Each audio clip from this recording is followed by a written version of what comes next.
ಆತ್ಮೀಯರೇ, ನಮಸ್ಕಾರಗಳು. ನಾನು ನಿಮ್ಮ ಪ್ರೀತಿಯ T Malligere M B Lokesh ಮಾತಾಡ್ತಾ ಇದ್ದೇನೆ.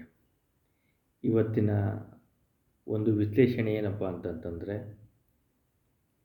ರಾಜ್ಯದ ಪ್ರಭಾವಿ ಸಚಿವರಿಗೆ ಒಗ್ಗದ ಜಾತಿ ಗಣತಿಯ ರೂಲ್ಸ್ ಆ್ಯಂಡ್ ಹಾಗೂ ರೆಗ್ಯುಲೇಷನ್ಗಳು ಅಂತ ಹೇಳ್ಬೋದು. ನಿಜ ವೀಕ್ಷಕರೇ, ಈ ಮಾತು ಸತ್ಯ. ನೋಡಿ, ಎಲ್ಲರೂ ಸಹ ಜಾತಿ ಗಣತಿಯ ಬಗ್ಗೆ ಎಲ್ಲೂ ಸರ್ಕಾರ ಅಡ್ವರ್ಟೈಸ್ಮೆಂಟ್ ಮಾಡ್ತಾರೆ. ಏನಂತ? ಎಲ್ಲ ಕರೆಕ್ಟಾಗಿ ಕೊಟ್ಬಿಡಿ, ಮಾಹಿತಿ ಕೊಡಿ ಜಾತಿ ಗಣತಿಯ ಬಗ್ಗೆ. ಇದೆಲ್ಲ ಜಾತಿ ಗಣತಿಯನ್ನು ನಡೆಸಾದ್ಮೇಲೆ ಒಂದು ಒಳ್ಳೊಳ್ಳೆ ಯಾವ ಜಾತಿ ಹಿನ್ನಡೆ ಇದೆ ಮುನ್ನಡೆ ಇದೆ ತಿಳ್ಕೊಬೋದು, ಅವರ ಆರ್ಥಿಕ ಒಂದು ಸಬಲೀಕರಣ ಯಾವ ರೀತಿ ಇದೆ ಅಂತ ತಿಳ್ಕೊಬೋದು ಅಂತ ಅಂತಾರೆ. ಆದರೆ ನಮ್ಮ ರಾಜಕಾರಣಿಗಳೇ ಕರೆಕ್ಟಾಗಿ ಅದರ ಮಾಹಿತಿನ ಕೊಡಲ್ಲ. ಅಂದರೆ ಇದು ಏನಪ್ಪ ಈ ವಿಚಾರ? ರಾಜ್ಯದ ಒಂದು ಪ್ರಭಾವಿ ಸಚಿವರಾಗಿರ್ತಕ್ಕಂಥ ಡಿ ಕೆ ಶಿವಕುಮಾರ್ ಅವರು ಒಂದು ಜಾತಿ ಗಣತಿಯ ಒಂದು ಕಾಲಮ್ನ ವಿಚಾರವಾಗಿ ಅವ್ರ ಮನೆಯಲ್ಲಿ, ಅಂದರೆ ಅವ್ರನ್ನ ಅಲ್ಲಿ ಹೋಗಿರ್ತಕ್ಕಂಥವ್ರು ಜಾತಿ ಗಣತಿಯ ಬಗ್ಗೆ ಅವ್ರನ್ನ ವಿಚಾರಣೆ ಮಾಡಿಕೊಳ್ತಿರ್ತಕ್ಕಂಥವ್ರು ಆ ಜಾತಿ ಗಣತಿಯ ಒಂದು ಕಾಲಮ್ಗಳನ್ನ ಫಿಲ್ ಮಾಡಬೇಕಾದ್ರೆ ಅವ್ರನ್ನ ಪ್ರಶ್ನೆ ಮಾಡ್ತಾಯಿದ್ರು. ಅದಕ್ಕೆ ರಾಜ್ಯದ ಪ್ರಭಾವಿ ಸಚಿವರಾಗಿರ್ತಕ್ಕಂಥ ಡಿ ಕೆ ಶಿವಕುಮಾರ್ ಅವರೇ, ಈ ಜಾತಿ ಗಣತಿ ಇದರಲ್ಲಿ ಇಷ್ಟೆಲ್ಲ ಇದ್ದದೇನ್ರಿ ರೂಲ್ಸು, ಅದೇನೋ ಬರ್ಕೊಳ್ರಿ ಅಂತ ಅವ್ರಿಗೆ ಅಷ್ಟೊಂದು ಬೇಜಾರಾಗಬೇಕಾದ್ರೆ ಇನ್ನು ಸಾಮಾನ್ಯ ಜನರ ಪಾಡೇನು? ಏನೋ ಆಕಸ್ಮಿಕ ಒಂದಷ್ಟು ಏನೋ ಸಣ್ಣ ಪುಟ್ಟವ್ರದ್ದಾದರೆ ಒಂದು BPL ಕಾರ್ಡ್ ಡ್ಯಾಮೇಜ್ ಮಾಡ್ಬೋದು, ಅಷ್ಟು ಬಿಟ್ಟರೆ ಇಲ್ಲೇನೂ ಆಗಲ್ಲ. ಒಂದು ವಿಚಾರ ಅಂತೂ ಸತ್ಯ, ಡಿ ಕೆ ಶಿವಕುಮಾರ್ ಅವ್ರನ್ನ ಪ್ರಶ್ನೆಯನ್ನು ಕೇಳ್ತಿರ್ತಕ್ಕಂಥದ್ದನ್ನು ಈ ಜಾತಿ ಗಣತಿಯ ಒಂದು ವೀಕ್ಷಣೆಗೆ ಹೋಗಿರ್ತಕ್ಕಂಥ ಅಧಿಕಾರಿ ವರ್ಗ ಅವ್ರನ್ನ ಪ್ರಶ್ನೆ ಮಾಡ್ತಾ ಇರೋದನ್ನು ನಮ್ಮ ಹಲವು ಮಾಧ್ಯಮಗಳು ಲೈವ್ ಮಾಡಿದವು. ಅವರೇಂದರು, ನಿಮ್ಮ ಮನೇಲಿ ಸರ್ ಕುರಿ ಎಷ್ಟಿದೆ, ಕೋಳಿ ಎಷ್ಟಿದೆ ಅಂದರೆ ಒಂದಷ್ಟವೇ ಬರ್ಕೊಳ್ಳಿ, ಒಂದಿಷ್ಟವೇ ಬರ್ಕೊಳ್ಳಿ, ಒಂದಷ್ಟದೆ. ಅವರೇನೇ ಬೇಜಾರು ಮಾಡ್ಕೊಬಿಟ್ರು. ಇಷ್ಟೊಂದು ರೂಲ್ಸು ಕಂಡೀಷನ್ಸ್ ಎಲ್ಲ ಬೇಕಾ ಈ ಜಾತಿ ಗಣತಿ ವಿಚಾರವಾಗಿ? 40 ಪ್ರಶ್ನೆ ಯಾವುದಕ್ಕೋಸ್ಕರ? ಇಲ್ಲೇನೋ ಇದು ಜಾತಿ ಗಣತಿನೋ ಇಲ್ಲಿ ಇನ್ನೇನೋ ಬೇರೆ ಇದೇನೋ?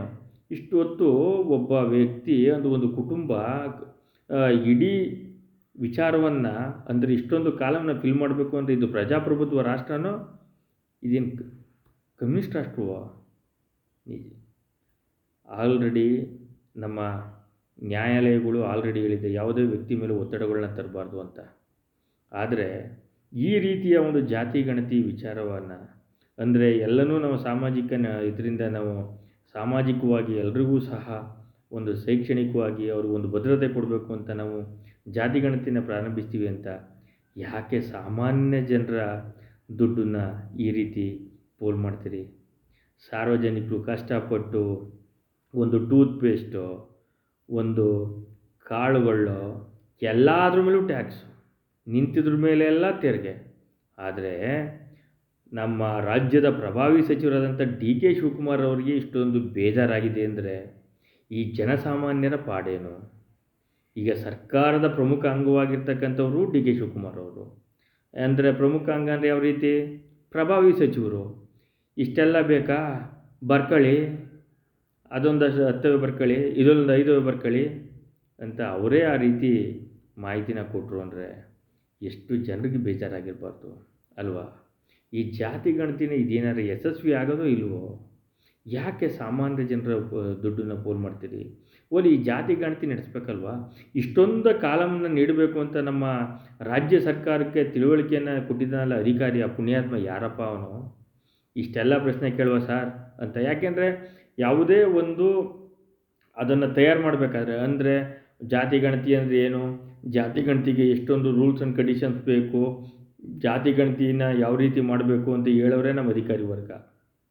ಆ ಪುಣ್ಯಾತ್ಮ ಇಷ್ಟೊಂದು ಕಾಲಮ್ ಕೊಟ್ಟರೆ ಜನ ಪೇಷನ್ಸಲ್ಲಿ ಇರ್ತಾರೆ, ತಾಳ್ಮೆಯಾಗಿ ಉತ್ತರಿಸ್ತಾರೆ ಅಂತ ಆ ಪುಣ್ಯಾತ್ಮಂಗೆ ಹೆಂಗೆ ಬಂತು ಮನಸ್ಸಲ್ಲಿ? ಇದನ್ನು ಈ ಜಾತಿ ಗಣತಿನ ಇದ್ರನ್ನ ನಮ್ಮ ಮಂತ್ರಿಮಂಡಲ ಇದೆಯಲ್ಲಪ್ಪ, ರಾಜ್ಯ ಸರ್ಕಾರದ ಏನು ಕ್ಯಾಬಿನೆಟ್ ಮಂತ್ರಿಮಂಡಲದಲ್ಲಿ ಅತಿರಥ ಮಹಾರಥರೇ ಅವರೇ, ಏನು ನಾವೆಲ್ಲ ಪೂರ್ತಿ ತಿಳಿದಿದ್ದೀವಿ ಅಂತಾರೆ. ಇಷ್ಟೊಂದು ಕಾಲಮ್ಗೆ ಸಾಮಾನ್ಯ ಜನ ನಿಜವಾಗ್ಲೂ ಇದನ್ನು ನಾವು ಕೊಡ್ಬೋದಾ? ಈ ಜಾತಿ ಗಣತಿಲೇನೋ ಒಂದು ಕುಟುಂಬದಲ್ಲಿ ಒಂದೇ ಮನೇಲಿ 3 ಕುಟುಂಬ ಇರ್ತದೆ, ಇನ್ನೂ ಎಷ್ಟೋ ಜನ ಭಾಗವಾಗಿಲ್ಲ. ಅವನು 3 ಎಕರೆ ಜಮೀನು ಅಂತ ಹೇಳ್ತಾನೆ, ಇವನು 3 ಎಕರೆ ಜಮೀನು ಅಂತ ಹೇಳ್ತಾನೆ, ಇನ್ನೊಬ್ಬನು 3 ಎಕರೆ ಜಮೀನು ಹೇಳ್ತಾನೆ. 3 ಕುಲ ಬೇರೆ ಬೇರೆ ಇರ್ತಾರೆ, 3 ಕುಟುಂಬ ಬೇರೆ ಬೇರೆ ಇರ್ತಾರೆ. ಆ ಒಂದು ಮನೆ ನಂಬರು ಎಲ್ಲರೂ ಸಹ 3 ಎಕರೆ 3 ಎಕರೆ 3 ಎಕರೆ ಅಂದರೆ ಅದು 9 ಎಕರೆ ಆಯಿತು. ಅಲ್ಲಿರೋದು ನೋಡಿದ್ರೆ 3 ಎಕರೆ ಜಮೀನು. ಏನು ಸ್ವಾಮಿ ಇದು ಜಾತಿ ಗಣತಿ? ಇದು ಜಾತಿ ಗಣತಿಯೇ ಇದು? ಓಲಿ ಜಾತಿ ಗಣತಿ ಬಗ್ಗೆ ಗಣತಿ ಮಾಡಿ ಅಂತಂದರೆ ನೀವು ಕೋಳಿ ಎಷ್ಟು ಸಾಕಿದ್ದೀರಿ, ನೀವು ಹಸು ಎಷ್ಟು ಸಾಕಿದ್ದೀರಿ, ನೀವು ಟ್ಯಾಕ್ಟ್ರ್ ಎಷ್ಟು ಮಡಗಿದ್ದೀರಿ, ಎಮ್ಮೆ ಎಷ್ಟು ಮಡಗಿದ್ದೀರಿ, ಪ್ರಾಣಿ ಪಕ್ಷಿಗಳು ಎಷ್ಟಿದ್ದಾವೆ, ಇವೆಲ್ಲ ಒಂದೇ ಸ್ವಾಮಿ. ಇವೆಲ್ಲ ಬರ್ಕೊಳ್ಳೋಕ್ಕಾಗದ? ಇಷ್ಟೊಂದು ಇದನ್ನು ಟ್ಯಾಬಲ್ಲಿ ಆ ಪ್ರಶ್ನೆನ ಕೇಳಿದ್ರೆ ಯಾರು ಆನ್ಸರ್ ಮಾಡ್ತಾರೆ? ಅಷ್ಟೇ ಹೆದರ್ಕೊಬಿಡ್ತಾರೆ. ಒಂದು 5 ಕಾರವೆ, 2 ಕಾರವೆ, 1 ಕಾರವೆ, ಎಲ್ಲ ಜೀವನೋಪಯೋಗಕ್ಕೆ ಆಟೋ ರಿಕ್ಷಾ ಮಡಗಿರ್ತಾರೆ, ಕಾರ್ ಮಡಗಿರ್ತಾರೆ. ಅದನ್ನು ಸಹ ನೀವು ಕಿತ್ತಾಕ್ಬಿಟ್ಟು BPL ಕಾರ್ಡನ್ನು ಕಿತ್ತಾಕ್ಬಿಟ್ಟು ಅವ್ರಿಗೆ ಸಿಗುವಂಥ ಸವಲತ್ತನ್ನು ಸಿಗದಂಗೆ ಮಾಡ್ತೀರಿ ಅಷ್ಟೇ. ಇಷ್ಟೇ ಇಲ್ಲಿ ಉದ್ದೇಶ. ಸರ್ಕಾರ ನಡೆಸೋಕ್ಕೆ ಕಷ್ಟ ಆಯಿತಾ? ಯಾವ್ದಾರೋ ಒಂದು ತಗಾದೆ. ಜನರನ್ನ ಯಾಕೆ ಇಷ್ಟೊಂದು ಪೋಲ್ ಮಾಡ್ತಾಯಿದ್ದೀರಿ? ಸ್ವತಃ ನಿಮ್ಮ ಸರ್ಕಾರದ ಪ್ರಭಾವಿ ಸಚಿವರೇ ಒಪ್ಪಲಿಲ್ಲ ಈ ಮಾತನ್ನು. ಮತ್ತು ಇದನ್ನು ಜಾರಿಗೆ ತರೋಕ್ಕೆ ಇದನ್ನು ಈ ರೀತಿ ಮಾಡಿ ಅಂತ ಹೇಳಬೇಕಾದ್ರೆ ಇನ್ನಿದ್ದ ನಮ್ಮ ಮಂತ್ರಿಗಳೆಲ್ಲ ಏನು ಮಾಡ್ತಾಯಿದ್ರು? ಈ ಜಾತಿ ಗಣತಿಯ ಕಾಲಮ್ಗಳ್ನ, ಇದೇನು ಜಾತಿ ಗಣತಿ ಕಾಲಮು ಇಲ್ಲ ಇನ್ಕಮ್ ಟ್ಯಾಕ್ಸ್ನವರು ರೈಡ್ ಮಾಡೋಕ್ಕೆ ಬಂದಾಗ ಕೇಳ್ತಾರಲ್ಲ ಅಂಥ ಕ್ವಶನು ಅಂತ ನೀವು ಯಾಕೆ ಪ್ರಶ್ನೆ ಮಾಡಲಿಲ್ಲ? ಅವ್ರು ಎಷ್ಟಾರು ಕುರಿ ಮಡಗಿರ್ತಾರೆ, ಕೋಳಿ ಮಡಗಿರ್ತಾರೆ, ಯಾಕೆ ಇವೆಲ್ಲ? ಇದೆಲ್ಲ ಕಾಲಮ್ಮ ಇದು? ಇದು ಪ್ರಜಾಪ್ರಭುತ್ವ ರೀ.